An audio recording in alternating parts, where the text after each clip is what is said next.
Do you have plans to do? I guess you have a Patreon, right? That's all at patreon.com/Pitohui, Pitohui. You can sign up for $5 and hear the podcast, or don't do that. How about that? No, wait.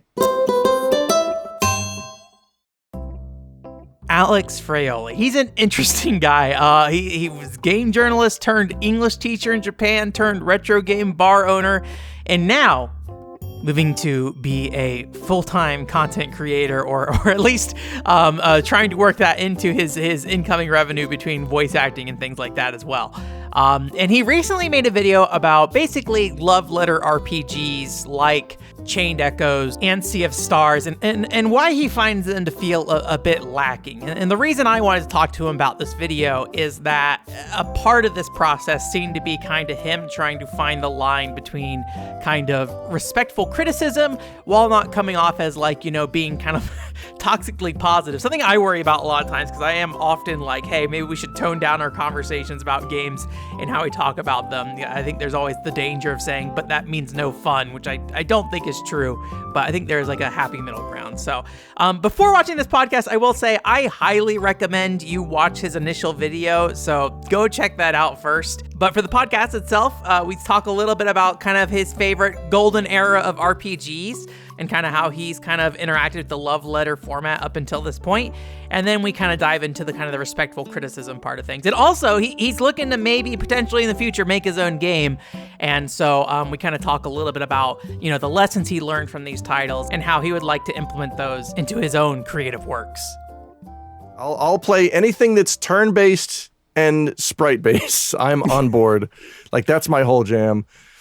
You're like, are you mostly like, I would say, a RPG fan from like that kind of like Square and Enix, like golden era Dragon Quest, Final Fantasy, Super Nintendo stuff? Or yes, 100%. Okay.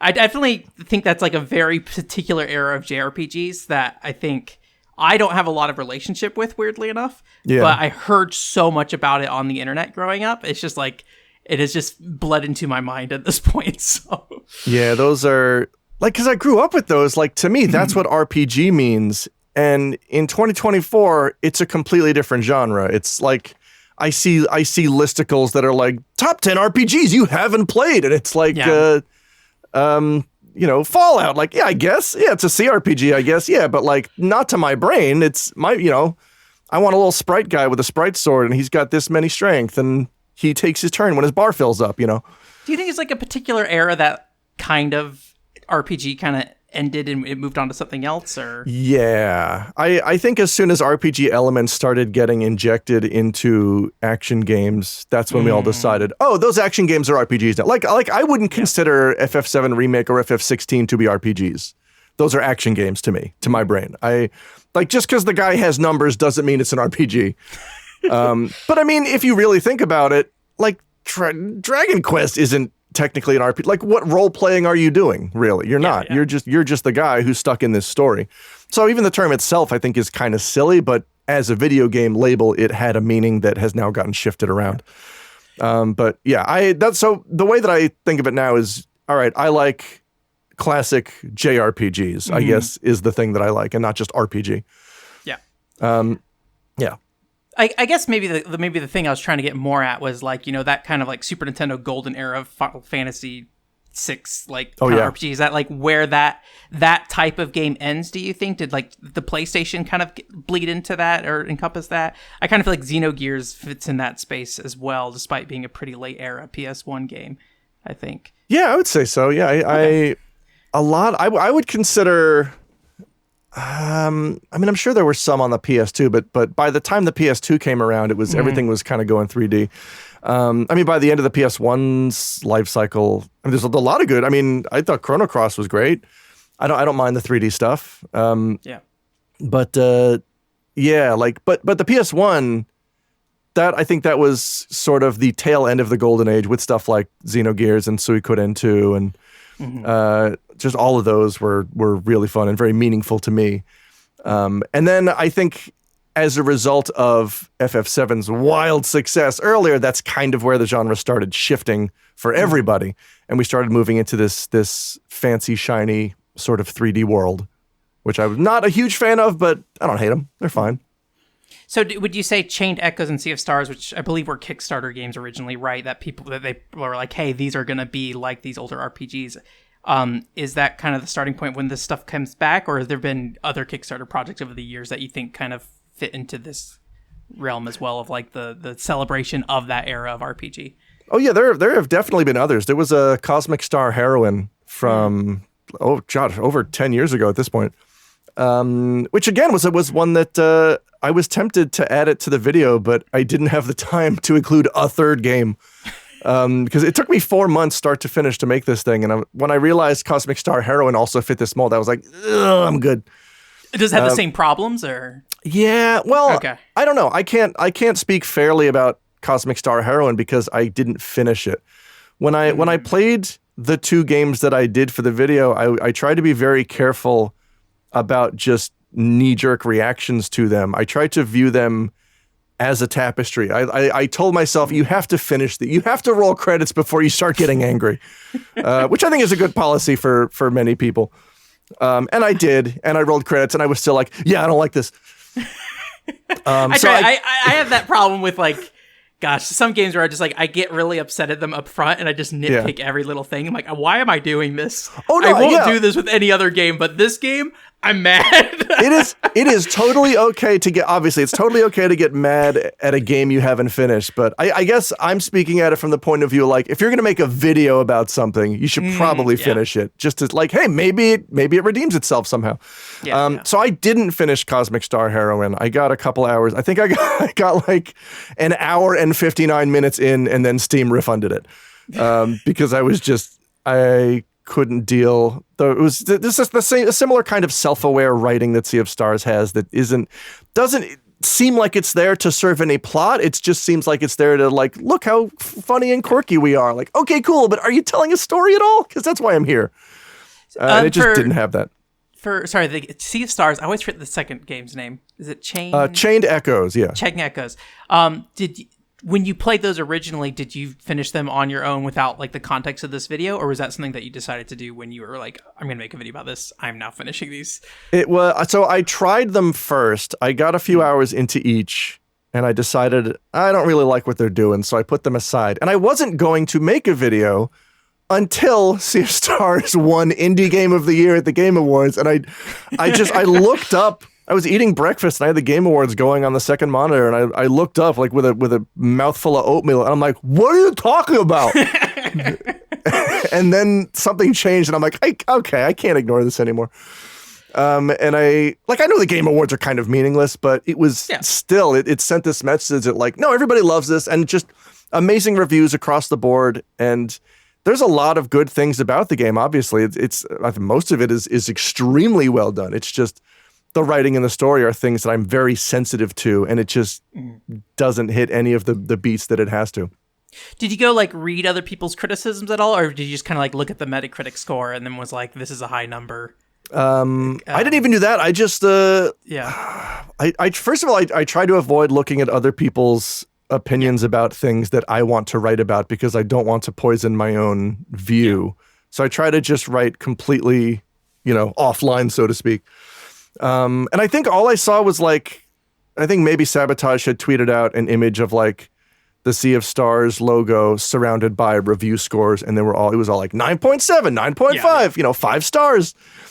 And I'm like, I mean, yeah, people do like this, and yeah, I agree with these ratings if they're just talking about the visuals, sure. And the more I thought about it, the more similar I thought it seemed to Chained Echoes that I had abandoned a few weeks prior. Mm-hmm. And I started looking at all these similarities. Like, I think this style, this approach to game design might be inherently flawed. The idea that we're going to make a love letter that only exists in reference to something else.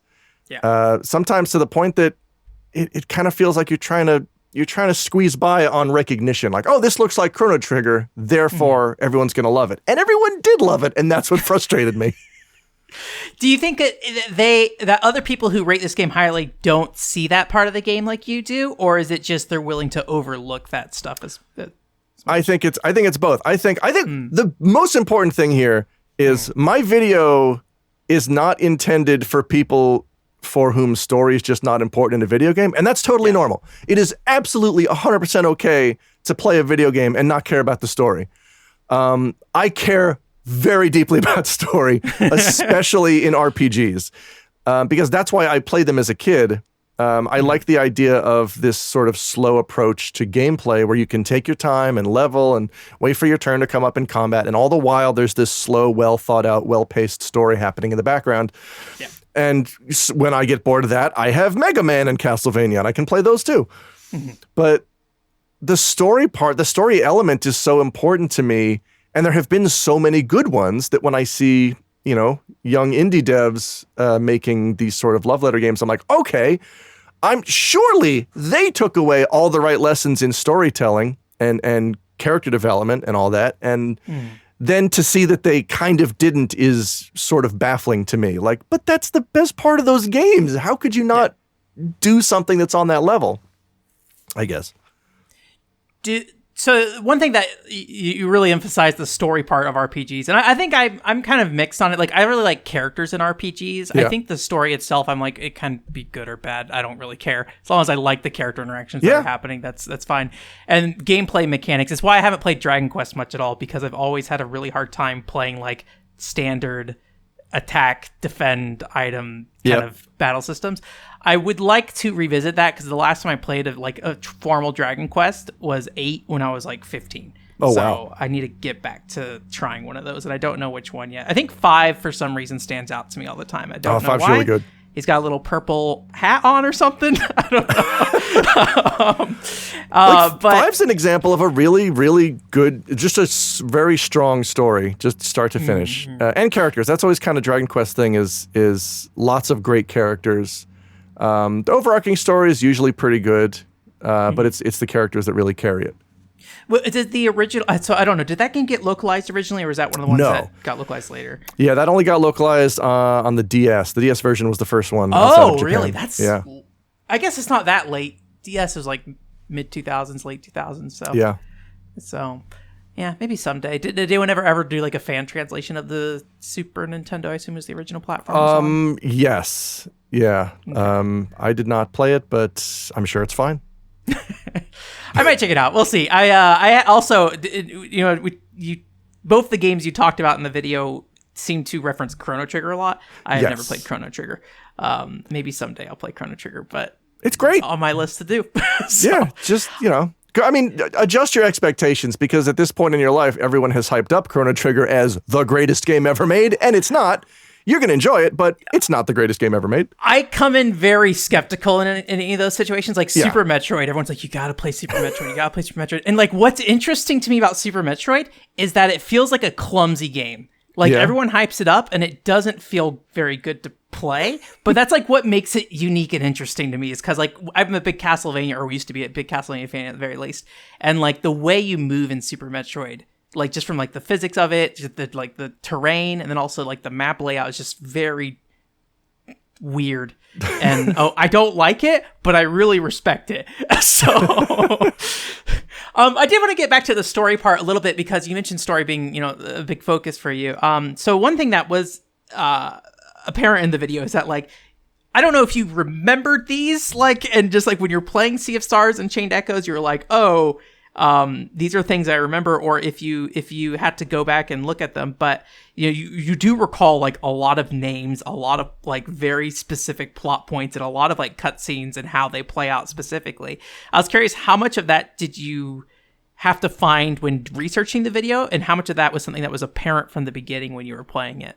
I would say the vast majority of it was remember. Like those games I played sort of in that time in my life where I just remember everything. I have this recall of every event in every RPG between the years of 1987 and 2006.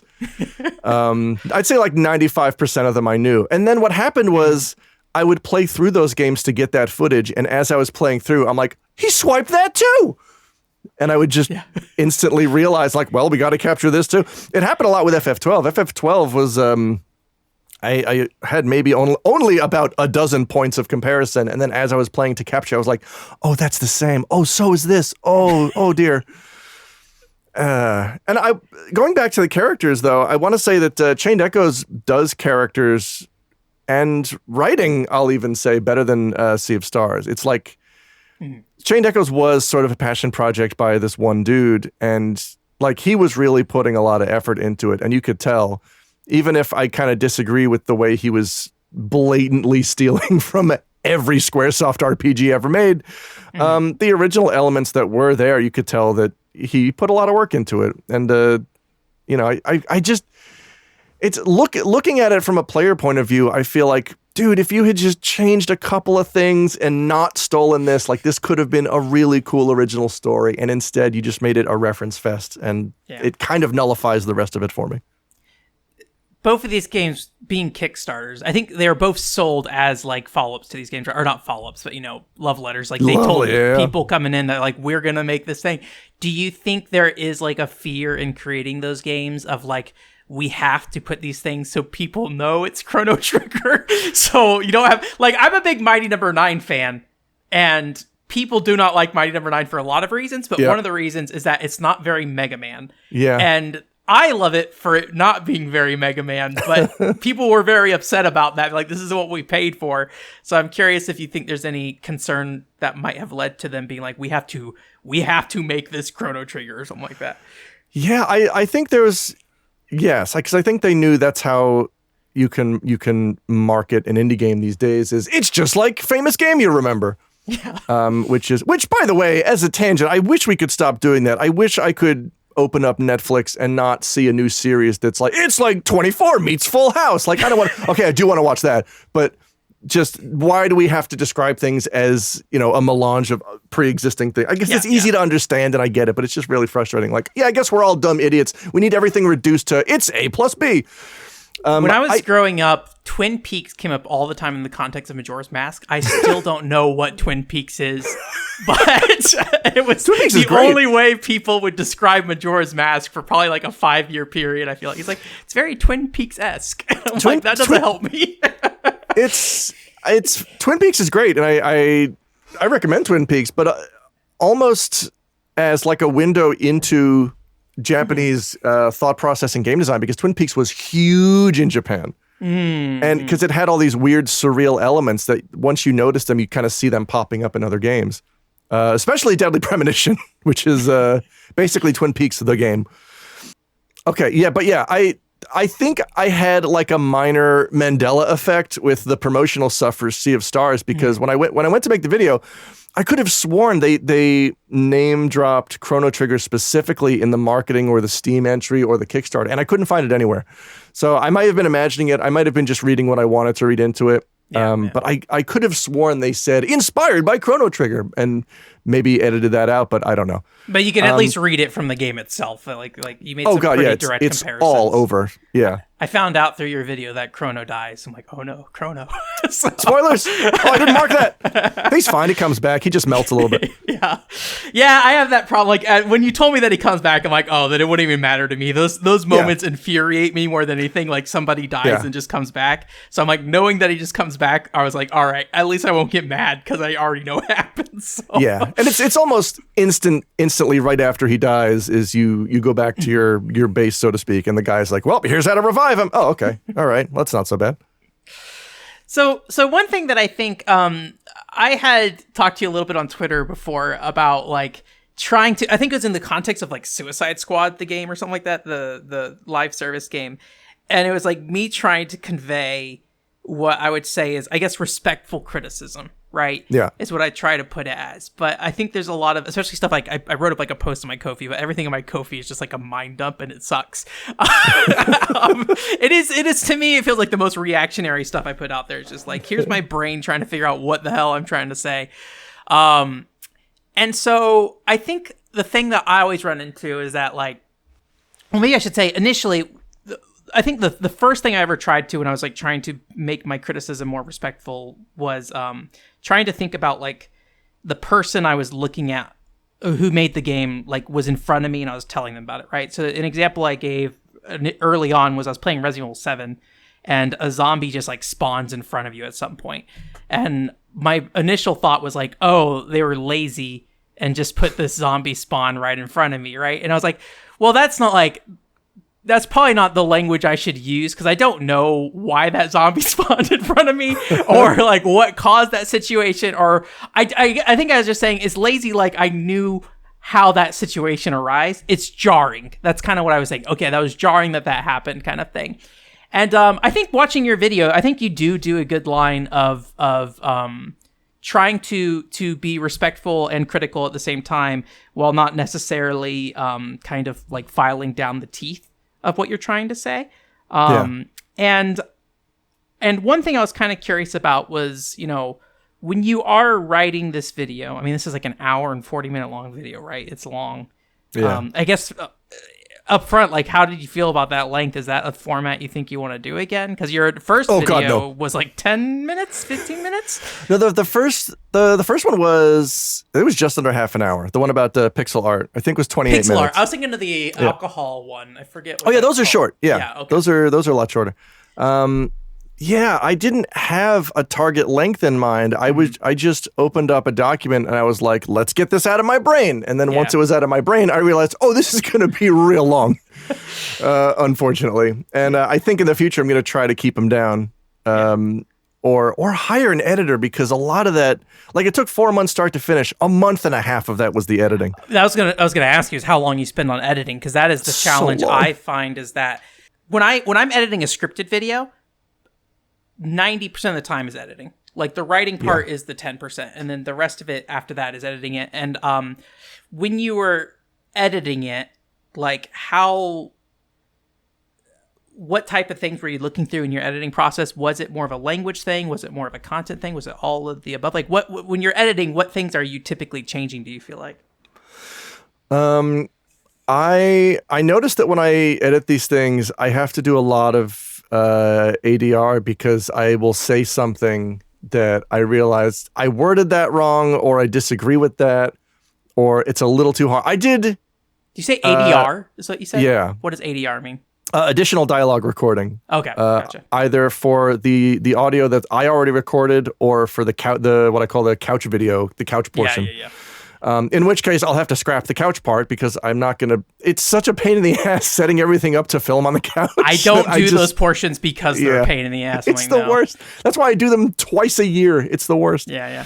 And now we're getting into the season here in Japan where it's going to be too hot to do that. Like, even if I crank the AC, it's not going to be comfy. But yeah, a lot of things I realize after I've recorded everything, I'll realize, that's wrong. Or I have all of the additional stuff I recorded. It's about 30 or so lines. Most of them are because, this was too mean. I worded something, or I phrased something, or even my delivery was a little bit too mean. And I'm like, that's unfair. I think we can rephrase this. Do you think you can you mentally identify like what would be too mean for you? Like what type of language do you think you were using that made you jump out to you like, I shouldn't do this? Or is it just the delivery of it either? One or the other. The biggest example was at the end of the Chained Echoes segment. I was talking about how Chained Echoes isn't very well written, and I was segging into the Sea of Stars segment, and the line that I ended up with was, Sea of Stars may be poorly written, but it understands the basics of storytelling. The original line in the script was, Chained Echoes may be poorly written, but at least it's written. Yeah. Okay. And I recorded that, and I put that, and then I watched it play back in the video, and I'm like, okay, that's a little much. It's funny to hear, but you don't want to say it, right? It's like... Yes, that's a lot of what self-editing is like, you have to be able to step back and realize that what you're saying might be a little bit mean, and it's fun to say in the moment, but maybe don't include that. Yeah. Because like I don't want to disparage 100% of the work that went into writing Sea of Stars, because there's some of the character stuff is okay. It's just there needed to be a lot more of it, was my complaint. Yeah. Would you say from the other side of it then, like, when do you think it is okay to have a little jab here and there? Like, when do you feel comfortable doing that? If I... Because I guess, like, maybe to talk about why I mentioned this, like, one of the characters you mentioned in that made me think about this a lot, which was you said he was toxically positive? Garl, yeah. Yeah, and Sea of Stars, right? And the fear I have when I say, respectful criticism is that saying no fun.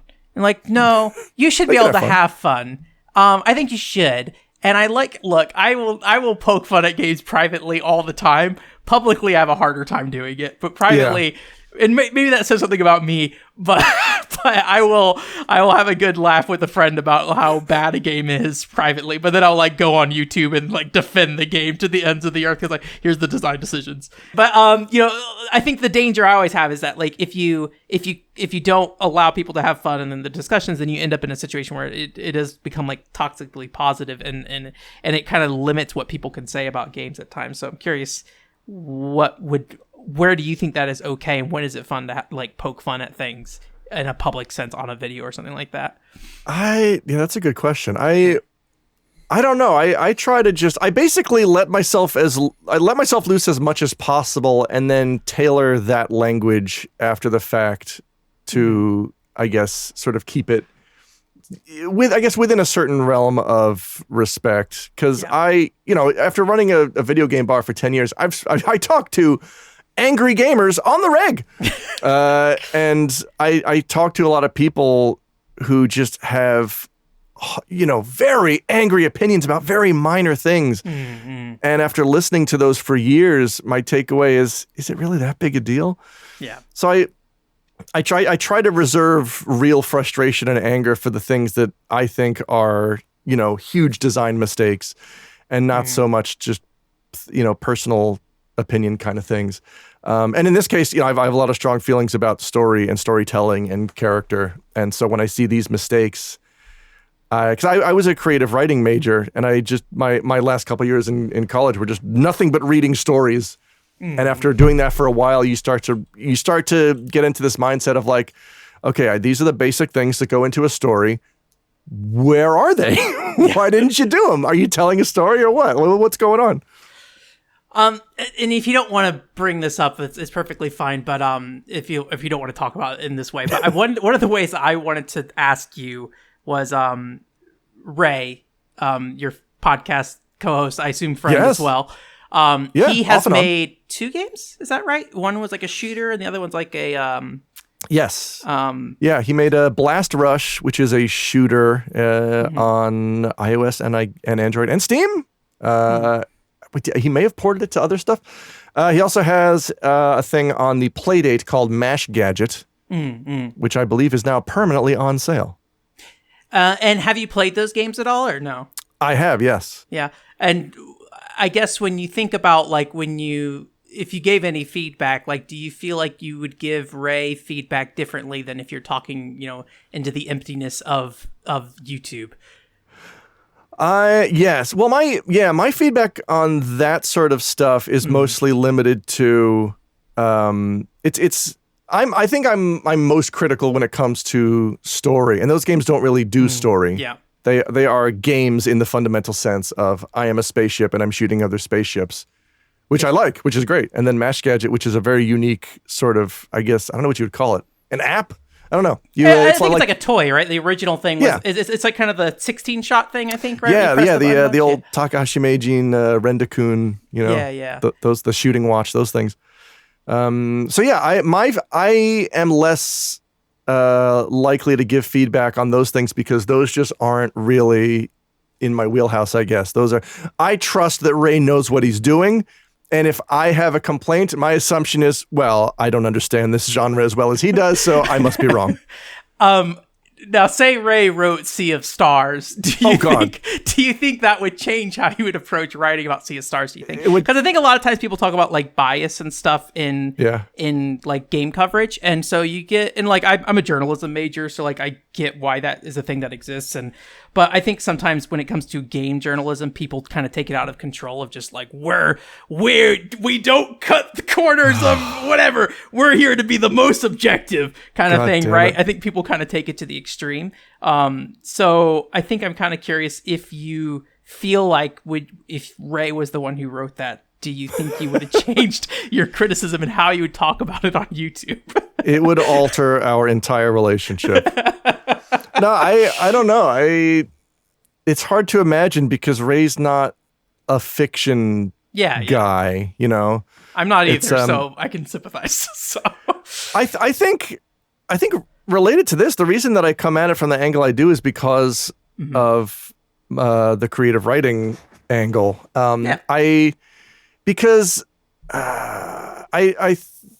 Games are art, and you can criticize art, but I equate JRPGs more to books than I do video games because you're telling a story first and foremost is how I approach them. So I'm more likely to criticize story than I am gameplay stuff because I'm not a game dev. I don't know what goes into making a game specifically. I know it's extremely difficult. Yeah. So when I run into a problem in a video game, I don't immediately think that it's the game's fault. If it persists and it's annoying, then I might change my tune. But at first I'm like, oh, this is just something I don't get. That's on me. But if it's writing, it's like, I get writing and I know this is wrong. So your history with creative writing is something that I think sounds like it empowers you to feel like you can basically not feel like empowers you to. What is the way I want to put this? I feel like in saying feel like it means you're like bullying people. I don't mean it like that, but like I'm going to use that word. Just know that's not my intention. Feel like you have some authority to basically go in and say this was a bad decision essentially. And this is not how storytelling should be done. Yeah. And there was a bit in the video that I cut out that was me, up top explaining like, I feel qualified to talk about this because I studied, I've got a liberal arts degree in English and creative writing. And I ended up cutting it out because it sounded a little too pompous. Yeah. And also that's not impressive.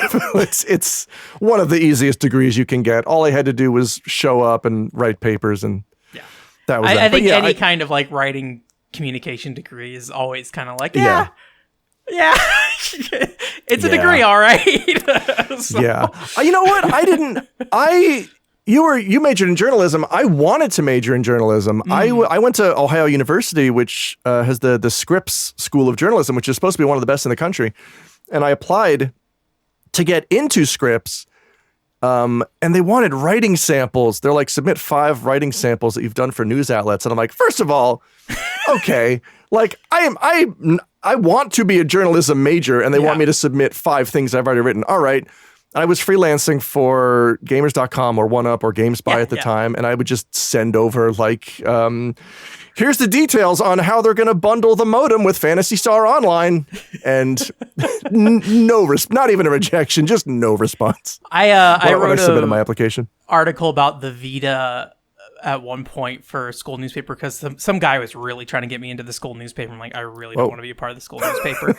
And I wrote an article about the Vita and the editor was just like, what is this? And I'm like, this is game journalism, baby.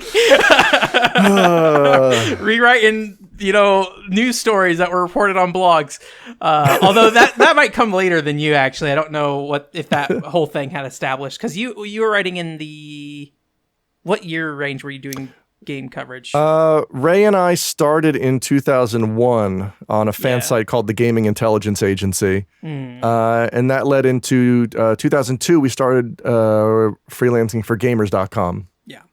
And at that time it was mostly, for specifically the things we were writing about, there were really 2 kinds of news stories. There was take a boring ass corporate press release and translate it into human English. Yeah. Or, kind of the more fun but more work was comb over the Japanese news sites and then plug those into Babelfish and then try to understand what they're saying about Onimusha 2 or whatever. That's basically what I do today with my podcast, and I am very upfront. Like, this is all machine translated. Please understand. I don't understand this. My podcast is a nightmare, but that's like what I love about it because it's like a bunch of like NFT news stories all the time. I'm like, God. It's like someone made like a horse racing train NFT game. And it's like, I want to know all about this. So that's like most of my podcast is stories like that. And I just want to see everything that is just like, I will not get on normal websites. But I think I started writing around 2008. And that was kind of when blogs started kind of being kind of a big thing. And you know, you had like Go Nintendos and Kotakus and stuff appearing. And kind of the bleed off blogs, a lot of the standard practice was basically, you know, find the people who found the actual news story and then just regurgitate that kind of thing. And so, and I feel like today that's still kind of a lot of those kind of like minor sites is a lot of that. But I don't know. I haven't been engaged in that space in a really long time. So, but I'm never going back. It's awful. I looked into it briefly when I left my last job. I was like, is games writing any better? Nope. Significantly worse. So I did the same thing as you, though, where I went to... No, did you try to go to college for journalism for game journalism? Is that how... Yes, because I thought I had to. Yeah, I graduated because of that. So I saw it through. But there's a lot of things I feel like I learned from college, so I don't feel too bad about it. Will it help me career-wise? I don't know. But from a personal perspective, I'm pretty happy with my time in college at the very least. I'm not. I just did it for the piece of paper. Yeah. So that I could come over here and teach English. When I was in school, absolutely, I was doing it for the piece of paper. But I try to think about that stuff afterwards. Like Final Fantasy 11, I spent like 4 years in high school doing nothing but playing Final Fantasy 11, and like years later, it's been years of me trying to justify all that time in Final Fantasy 11 now. But it helps me because I think I am overly critical of myself in a lot of ways. So it's like, okay, what social skills did you learn from Final Fantasy 11? We'll figure it out. I guess kind of continuing on from your creative writing stuff, you know, you've talked before on, I forget if it was in the video you mentioned this. Did you mention wanting to make a game in the video? Oh, yeah. Yeah, okay.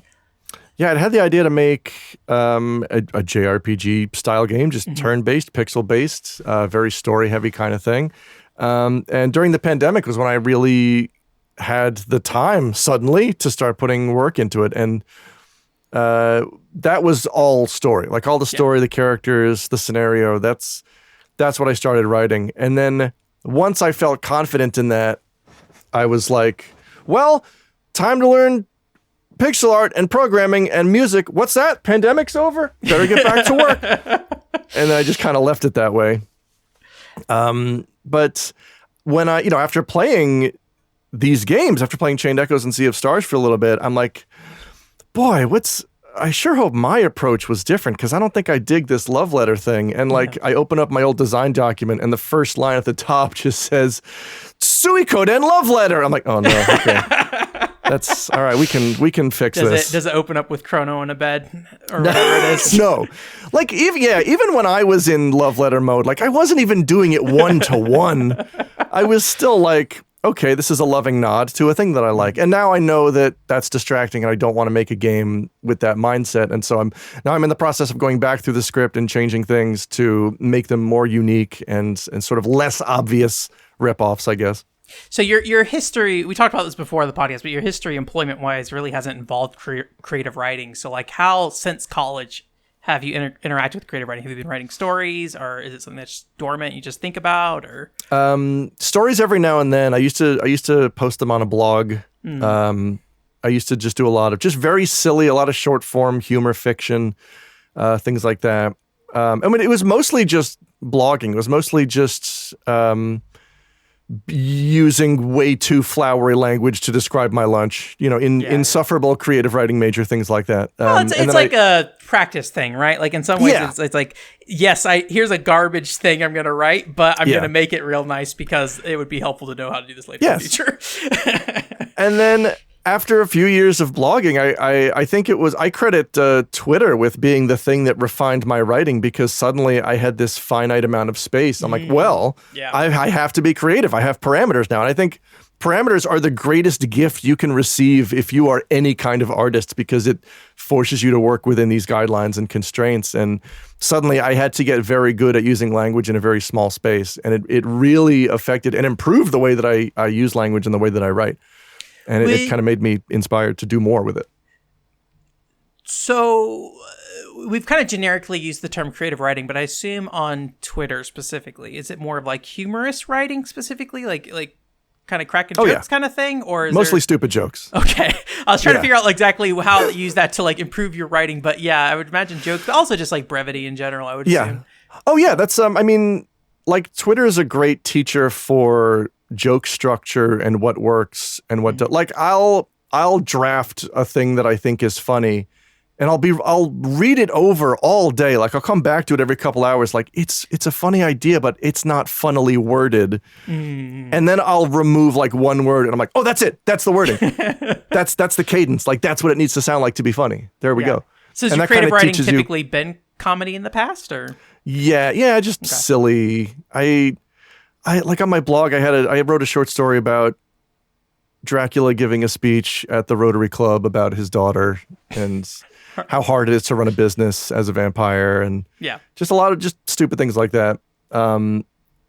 And I've been meaning to kind of get back into it and do more of it. And I realized like, oh, with writing a game, that's a great outlet for that, is you can have a ton of just very silly vignettes all throughout the game.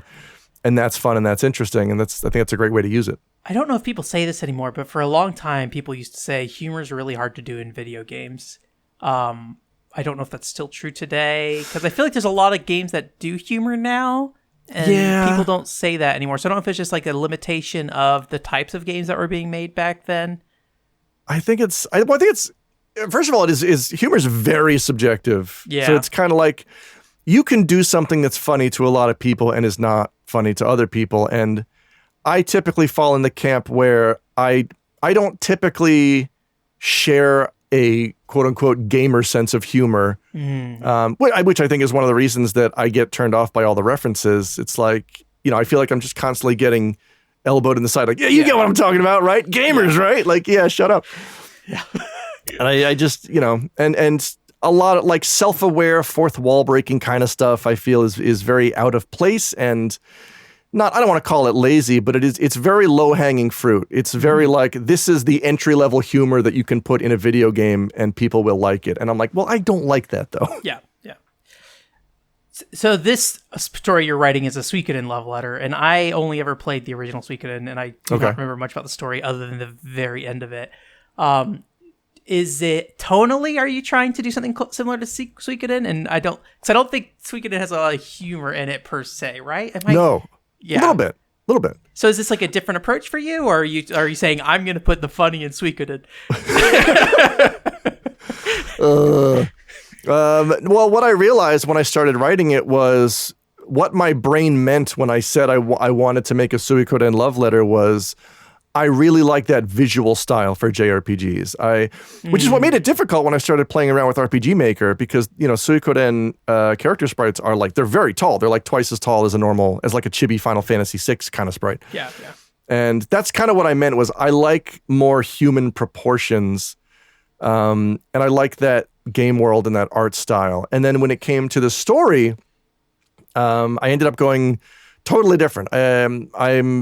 It's based on an old Japanese legend that has been used a couple of times in media, but I think it's just a really cool story, and I want to explore more of it. And I started using that legend as like a seed, and then kind of writing around what I think the events around this thing were. The Suikoden elements were mostly visual, but also I really like the 6-person battle system. I feel like that's never really been improved as far as turn-based goes. I think that's one of the best ways to do turn-based is just have all your characters acting simultaneously like it's a D&D round, I just think that's a great way to do battle. But yeah, story-wise, not very Suikoden. Because Suikoden does sort of hinge on like you've got big armies and army battles, and this has none of that. This is more like a fairy tale, almost like a Dragon Quest kind of thing. Yeah. Well, I think in a lot of ways, like what you've said about Sea of Stars and Chained Echoes is that like it really shouldn't be that close anyways, right? Like, it should be more about capturing the feeling of what makes Suikoden work. Sorry, I'm saying it weird, Suikoden. I haven't ever said it out loud much, so now I'm realizing it sounds weird. It's like Final Fantasy 11. Every time I say anything Final Fantasy 11, I say it out loud. I'm like, is that how it's actually pronounced? I don't know. I probably got it wrong. Lee Talor? I don't know. So I guess in playing these games and you kind of reviewing that old script, like, were there those moments where you're like, oh, I went a little too close to what that game was doing? Or do you think your original intent largely was in place despite, you saying at the top, so we could end love letter. Yeah, the intent was largely in place. It was there were a couple of visual things and a couple of story beats that I think were a little too close to existing games, but I've kind of tweaked those a little bit because, like you said, like my major frustration with these games that I played is to me they misunderstand what is powerful about inspiration, and inspiration is supposed to sort of, get you moving and thinking in a direction that is powered by these things that you love. And instead they see it as, oh, I'm just going to copy that. Wouldn't it be cool if I did that too? I guess. I mean, certainly I get the sense that you love these games, but not that they've inspired you to do anything substantial. Yeah. Yeah.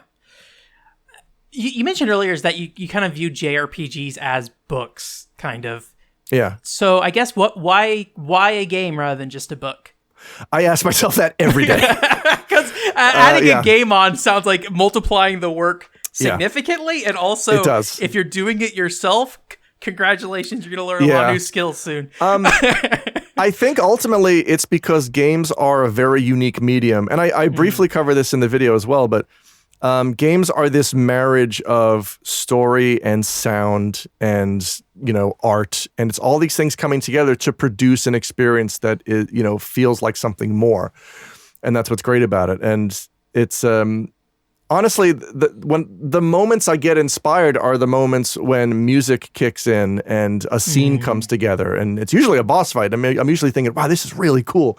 This just created a moment and elicited a batch of emotions in me. Wouldn't it be cool to do this for other people, to try to recreate this rush, this kind of sense of, adventure or something? And that's I think the power that games have, especially story-driven games, is when you get invested in the story, it heightens that emotion if you start caring for a character or, the events that are unfolding. That's, to me, that's more important than, or it's got more potential, I guess, than a book or any other kind of medium. I guess the thing you mentioned, all those things, they aren't the interactive part of games, right? Which, a movie has sound and visuals too, right? So I guess, is there something specific that you think that the interactivity, the player engagement, what exactly do you think that would be, if you know what off the top of your head? It's definitely the interactivity. It's the idea that all of these events are being pushed forward by you, the player. Mm-hmm. Because film has all of those things too, minus the interactivity. And it's, I don't know, it's like, at the end of Snake Eater, when you have to press the button to shoot the boss. Oh, yeah. It's like, why'd you make me do that? That's one of those moments that really makes it feel like this is not your story, but you are sort of the engine that is moving these events along. Yeah. I've never I know, I feel like there are a lot of games where there'll be those moments where you get to do the thing. Press F to pay your respects now. Some of them are meaningless. You will grieve. But I guess I hadn't really thought about the grander scheme of that, right? Of the player's interaction changing how these pieces that are largely things that just get delivered to you, visually or through, sound and things like that you're not impacting directly, but they pair with your personal engagement in the game, I guess. I guess that's not something I really thought too much about before, so I think that's interesting. Yeah, it's I touch on this briefly in the pixel art video, but it's the idea of agency, which especially when you're a child is the biggest thing. I remember playing Nintendo as a kid, and suddenly this TV that I had been using to watch and not participate in He-Man and the Masters of the Universe, I was now controlling Mario. Yeah. I was pressing buttons on a controller, and I had agency over this character, and I chose where he went and what he did. And when you add that element to an RPG, I feel like it's even more powerful. It's like this story is happening because I'm pushing these characters forward. And you sort of, as a player, feel like you are a part of it, and you become invested in the events and the characters. And that's what I love about it. Yeah, I sometimes I struggle where I like things that are anime aesthetic, but God, I do not care about anime really at all. I'm the same way. Yep. And like, it's weird though, because like I think a lot of people, and I could be wrong, tell me if it's different for you, but I feel like I've heard you talk about like, there's a particular era of anime that you like, right? Oh yeah. It's like, there's the time period of anime. And like, do you still think you appreciate the anime the same way? Because I feel like all the anime I used to like, I no longer appreciate the way I used to appreciate it. I'm definitely one of those like 70s, 80s, 90s anime guys. I haven't watched a new anime in, I want to say, 20 years. A friend, one of my customers, my good buddy Yusuke, loaned me my very first Gundam. I have never seen a Gundam until last month, and he loaned me the OVA War in the Pocket, which I think was made in 86. It was made in the 80s, and it's just gorgeous. It's just beautiful hand-drawn animation. Gunpla one or it's, I don't know, it's like, it doesn't have a lot of robot combat. It's mostly a human drama. Okay, but Gundams are real things in that world, right? Because there's some series, when you said Into the Pocket, I was like, I think there are some series that are not about Gundam, but the toy Gundam as well. Anything? I think so. Geez. I could be wrong. I've only watched 2 Gundams in my entire life. So, okay. Okay. The plural is Gunda. Yeah, okay. I really enjoyed it because it was that like 80s hand-drawn animation style. Okay. And the other thing I appreciated about it was there were certain scenes that were composed like stage plays, like characters are in a certain part of the room and these characters know what's happening on this side of the room and these characters don't, and this character's hidden, and then the camera angle changes and you can kind of see what this character sees. And it was really unique, and you don't see that kind of stuff anymore. I don't know why, but yeah, that's generally the kind of anime I like is anything I don't know, I guess, yeah, pre-2000s is kind of my jam. And it's mostly around, you think, the cinematography of it almost, it sounds like. Yeah, and not all of them, but the ones that do it, the ones that put the effort in are just really cool. Have you ever watched, God, what are their name? Studio Trigger? It's like, no. What is their series called? They're so big and I can't remember the name. There's like one with a lady who has a school outfit that like eats her blood or something. Oh my gosh, I can't remember. These are huge anime. And I can Kill la Kill. Have you ever seen a Kill la Kill? I have not. Okay. I feel like those people really like because of the cinematography of it, usually. I'm not recommending it, but I was just thinking of, like, I was thinking of modern anime. Look, this is like a 10-year-old anime at this point, but more recent anime that has that more kind of thing. But again, I'm not recommending it, so don't take that as me saying you need to watch this. I did not like it at the time, but also I'm like really judgmental when it comes to anime for some reason. Like, it's very hard for me to get into an anime, so it's a whole thing. I'm the same. I mean, I have trouble with recommendations in general. I feel like as soon as someone recommends something to me, it's already been overhyped. Yeah. I feel like I can't enjoy something unless I stumble on it myself, which I know is not a healthy way to be, but I cannot help it. I don't know if it's unhealthy because I'm the same way where like my friend was really trying to get me in. I was going to play Dynasty Warriors on the PSP and he was like, check out all these other great Muso games. And I'm like, no.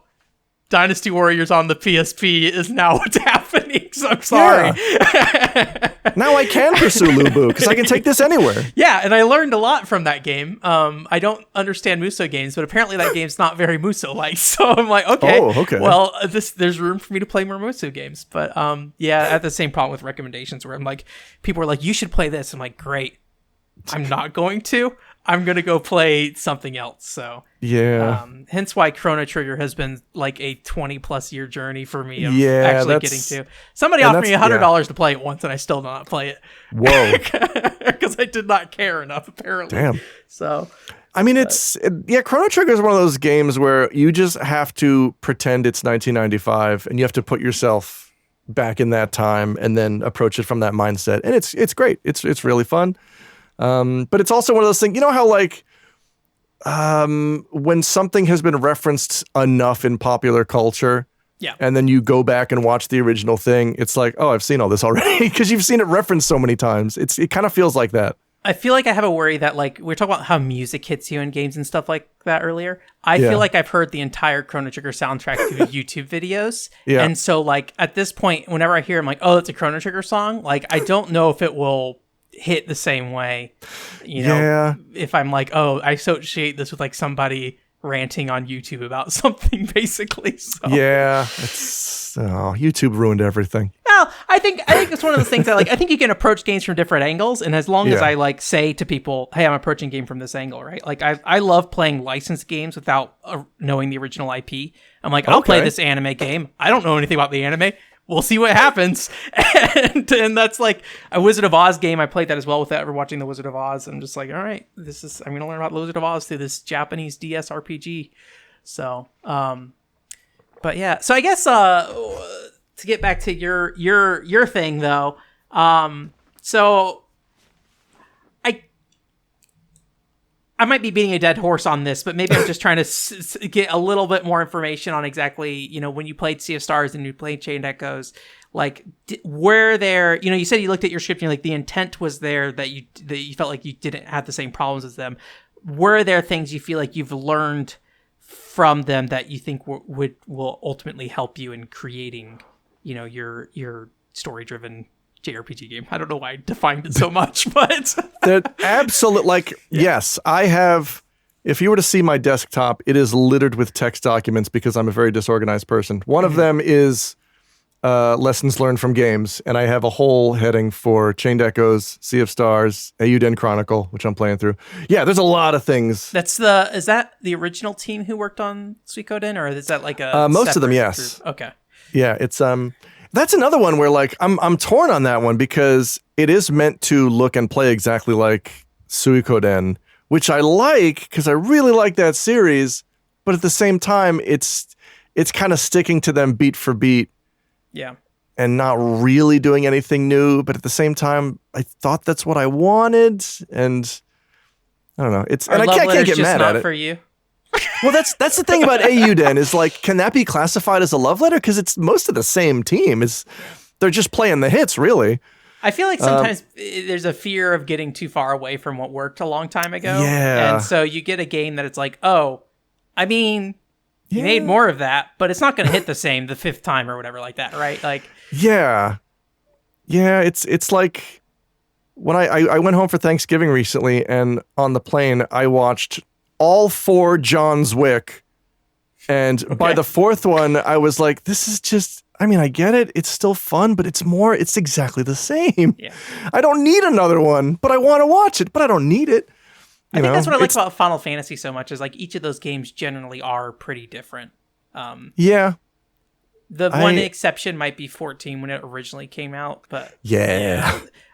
I love 14 when it originally came out, but for a lot of I said that I take back what I said. 14's fine. 14 1.0 is fine and good. Someday I'll make a video talking about it. Yeah. So. Oh wow. It's not good, but it was, like I was talking about earlier, I can respect it for everything it tried to do, because I think I love games that try to do something, and they sure did try to do something with that game, and it went real bad. But that's I forget, was it the who did that documentary about 1.0 and they came to Japan and they interviewed. Sorry? NoClip? Yes, that's the one. Yeah. That's an incredible documentary, and I think it's really cool that Square Enix is willing to put its developers in front of a camera and just let them talk about what a disaster it was. Yeah. Because it was very educational, and I learned a lot watching that, and it made me appreciate, Realm Reborn that much more. I think it's been so long since I've watched that thing, but I think the one criticism I might have of it, I had a similar issue with like Reggie Fils-Aimé's book recently as well, is not talking enough about, I think, what that original game was trying to do, and more focusing on the cleanup of the mess. Which I think for Square Enix, that's a powerful PR move of like, hey, hey guys, we fixed it. It's good. Just, we really want everyone to know we really fixed it. Please. And like the Reggie's book like kind of combs over the Wii U as well. And it's like, well, I would like to know more about what happened during the Wii U era rather than just, okay, what are we doing with the Switch kind of thing. So I mean, the NoClip documentary, like they did briefly touch on their mindset going into the development of 1.0, which was just, what if FF11 was more? What if we did more of that? But that's all. Yeah, I kind of wish they'd gone more into, well, how did you decide on this? Why'd you do this system? Because I mean, even now, FF14, even though it's been, saved, it is still sort of draped on this 1.0 framework, and in much the same way that FF11 is still tied to play online. 14 is still stuck with a lot of these 1.0 holdovers that they've had to work around, and they've done a great job of working around, but they're still there, and you can't get rid of them. Yeah, I haven't played that game recently, so I'd be curious what's left, but also I don't know if it really matters that much. I'd be curious to know, but 14 is one of my shining examples of well done story in a JRPG. Yeah. Even Hironobu Sakaguchi, that was his most glowing praise was, hey, whoa, you guys managed to put a Final Fantasy caliber story in an MMO. That's interesting, because I feel like when people talked about, what's his name? God, the guy.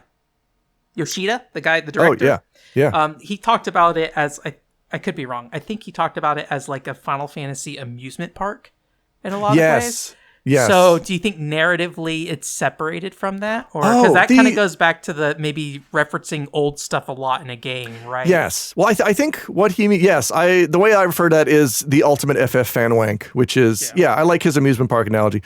That, I think when he says that, he's referring to a lot of the side content. The main story itself feels wholly original. Yeah. The main story is very heartfelt, and it feels like they put a lot of work into coming up with something original. But yeah, all of the content outside of the main story is very much, hey, here's this summon. Hey, remember this boss from FF8? Yeah. And I don't mind that because it's not the focus of the game. It's a fun diversion for after you've done the main story. Yeah. I feel FF14 pulls the perfect balance of that, I feel. That's why like a Gilgamesh can continue to return in like a Final Fantasy, because he doesn't matter in a lot of ways. Like you can take him out of the game and it wouldn't change anything. So Gilgamesh is the center of the comic relief side quest, which is great because they can do things that they can't do in the main quest with those characters, and it's generally a lot goofier and a lot more fun. I don't know if I failed to listen to you, but did you tell me about what lessons you learned from? Oh God, yes. Wait, okay. So like, I mean, number one for both games is show don't tell, which sounds very obvious, but in the case of Chained Echoes, it was too much information, and in the case of Sea of Stars, it was not enough information. When you say not enough information, what do you mean by that? Because like there's kind of like when you say that, maybe I think of like Disc 2 of Xenogears, where it's like, we're just going to give you a summary of what happened, but not give you the details. Was Chained Echoes issue. Chained Echoes did that, where it did the Xenogears thing. No, Sea of Stars issue with not enough information was, the example I put in the video was like the way the games tackle bookshelves. If you examine a bookshelf in Chained Echoes, you get a dozen paragraphs about the history of this continent, the races that live there, their staple diet, who they went to war with, when they left the continent, when they came back, who their patron deity is. And if you look at a bookshelf in Sea of Stars, it says, it's full of old boring books. And that's it. Like, Sea of Stars doesn't bother to world build. It's just, here's the characters, there's the skeleton of a main story, and that's it. What if I talk to the townspeople? They'll just say some clever self-aware bullshit. That's the extent of it.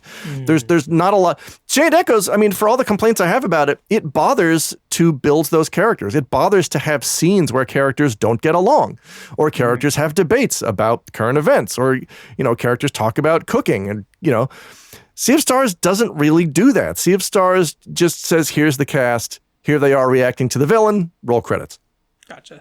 So in some ways, it is almost like a issue across the board of like flavor text, town dialogue, which is kind of flavor text to some extent, depending on how you look at it, and then also cutscene dialogue as well. It sounds like so across the board. It sounds like it might break up between those two games, which ones fail where. But if I had to simplify it, Chained Echoes needed an editor, and Sea of Stars needed a writer. Yeah.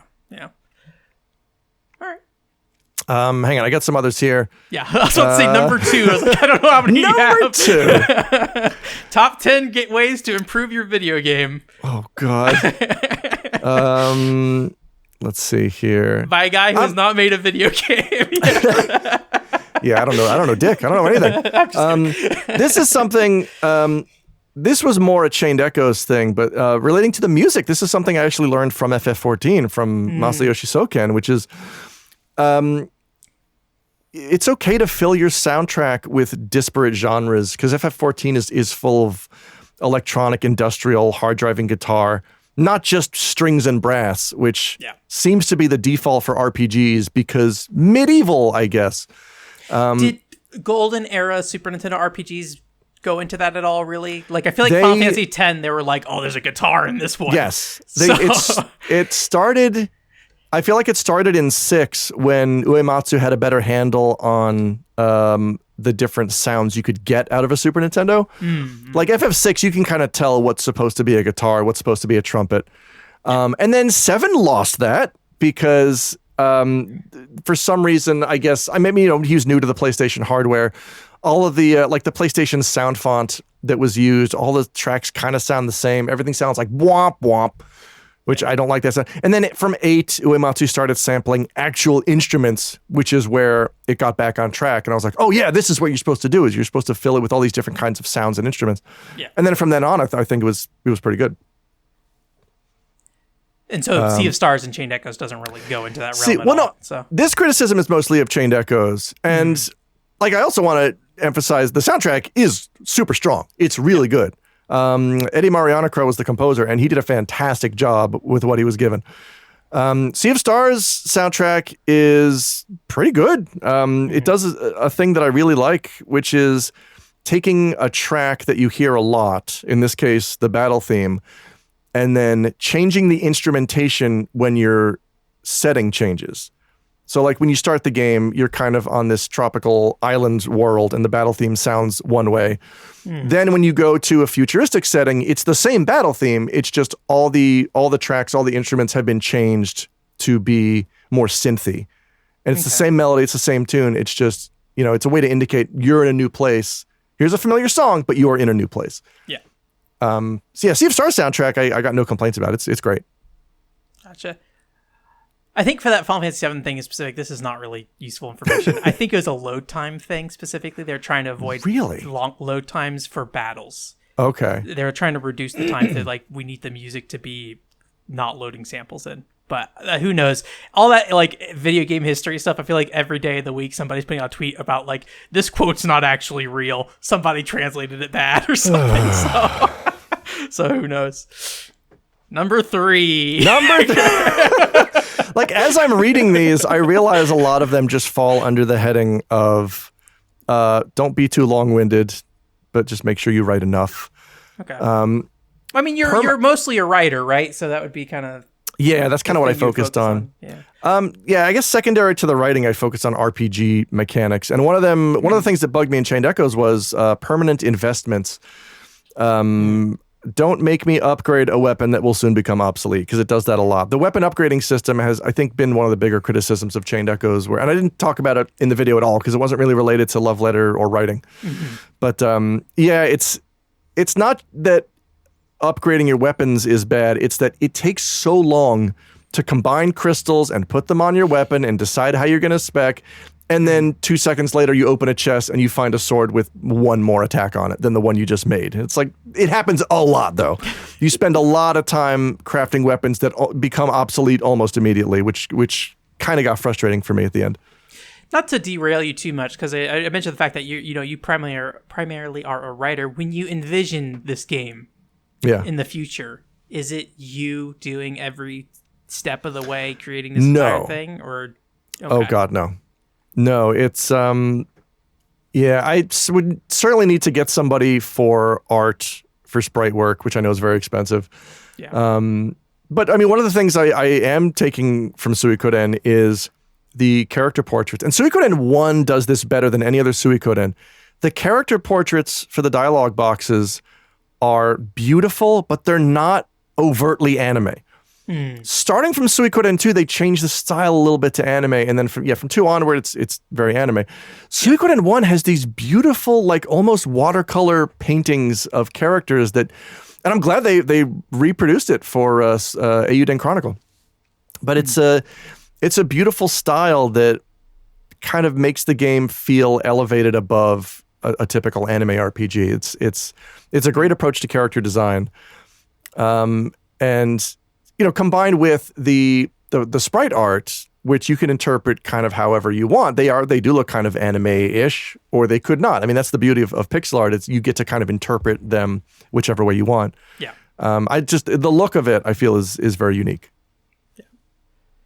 And so you mentioned art and programming and stuff like that. Like, is there any place where you feel like you'd feel comfortable, like, also contributing to?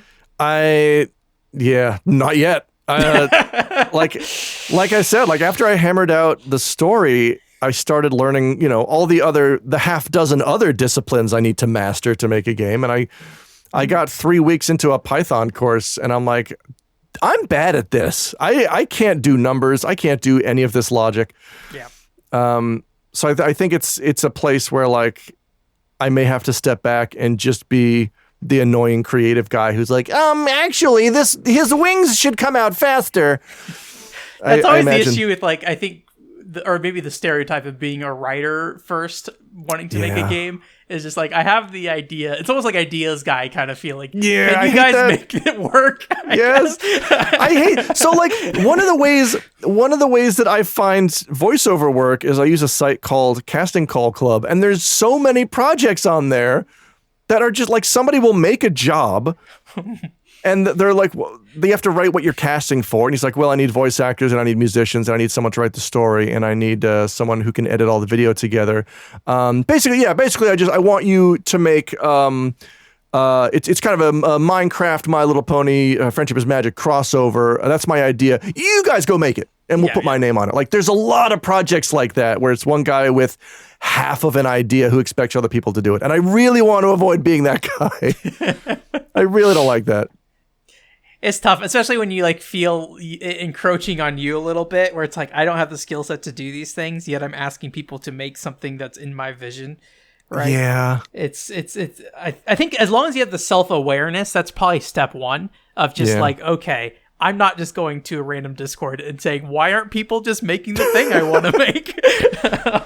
But I mean, at the same time, like I do want other people's styles to come through. I want other people to be able to influence the thing that we're making together. Like I do want it to be a collaborative effort, but I also want it to follow the story I have in my mind, Yeah. Yeah, that's like a hard thing, I feel like, because like the story is like you are the creative writing expert on this project, right? Essentially, supposedly. You have to have some confidence in yourself if you at least went to college for it and you spent more time working on it than most people probably did. That's true. So, but yeah, it's one of those things that like I will trash my writing all day long, but I'll let somebody else is writing and be like, no, that's fine. Don't worry about it. But my writing's bad. But I don't do any creative writing, really, honestly. It was never something I had to take it for journalism, but I never was like super into it kind of thing. I don't really know what I'd want out of it. What do you want out of making a game? I guess it is. I want to create that feeling of all the elements coming together. Yeah. Everything gelling. Like the coolest thing I can imagine is giving the player goosebumps when a boss theme kicks in. Yeah. Because somebody else wrote good music, but it's set to an idea I had once. I guess that's it. Just to create that all those feelings I had growing up. Because like that again, that's what inspiration is. Try to recreate those feelings, not necessarily the things that made you have those feelings. Gotcha. Yeah. Okay. To kind of wrap up talking about your game a little bit here. Yes. This is a weird question to ask, but it kind of comes back to us talking earlier about criticism and how people do it and the language for it.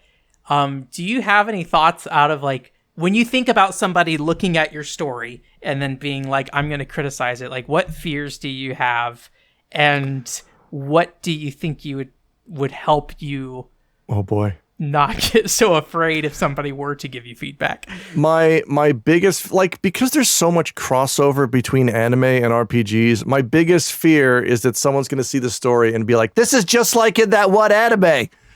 And Yeah. I don't know how to tell them. I've never seen that though. Like, I don't know what you're talking about. That kind of comes down to the fundamental misunderstanding of that, like, just because a story point. And I think I will say at the beginning of the video, I think you talk a little bit about this. If your video, like, just because the story point exists doesn't necessarily mean it comes from something. Right, that's true. Humans are going to make the similar style stories, right? Yes. I think the whole reason you go so deep into that beginning part is to say there's a lot of stuff that lines up here. Yeah, this is not coincidence. So somebody will always, I think, say, just like that thing. But the I guess the difference is the scale of it, right? Yeah. Like if somebody looks at your script and says, "Look, you made Chrono Trigger 2." No, I didn't know. Yeah. No, I mean, my biggest fear really is to be overanalyzed by like actual professional writers because I mean, I've never published anything. I just write as a hobby.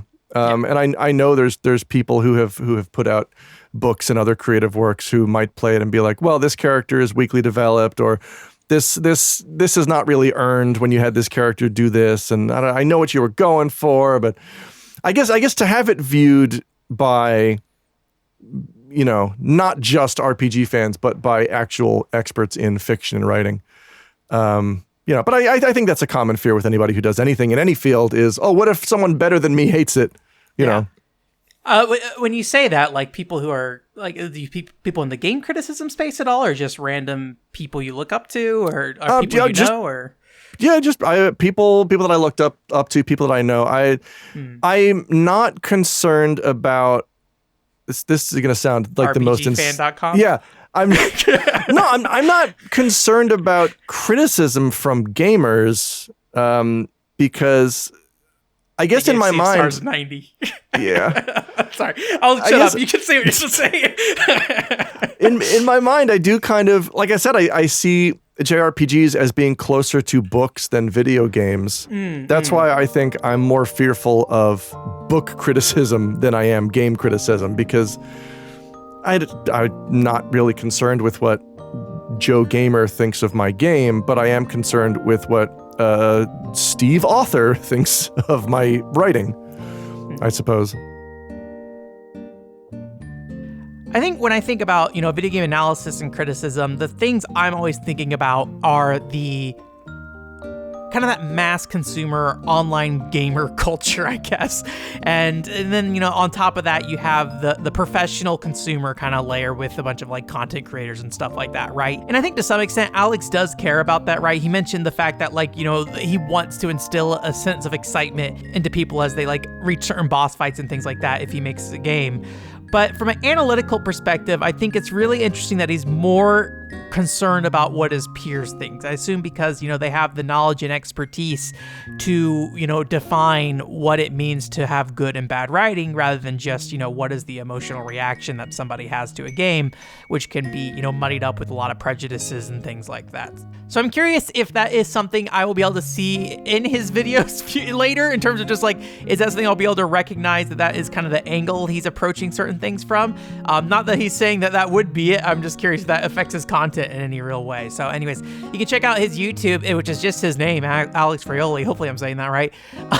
And I'll have links and stuff for this as well. And then also, you can financially support him on Patreon. What was that again, Alex? Patreon.com/Pitohui, Pitohui. Thank you so much. And lastly, we didn't really talk about it on the show that much, but he also has a podcast he does with a buddy of his called No More Whoppers. And from what I've listened to, it's basically just two guys kind of navigating life, but also being interested in games. So that's like a part of it kind of thing.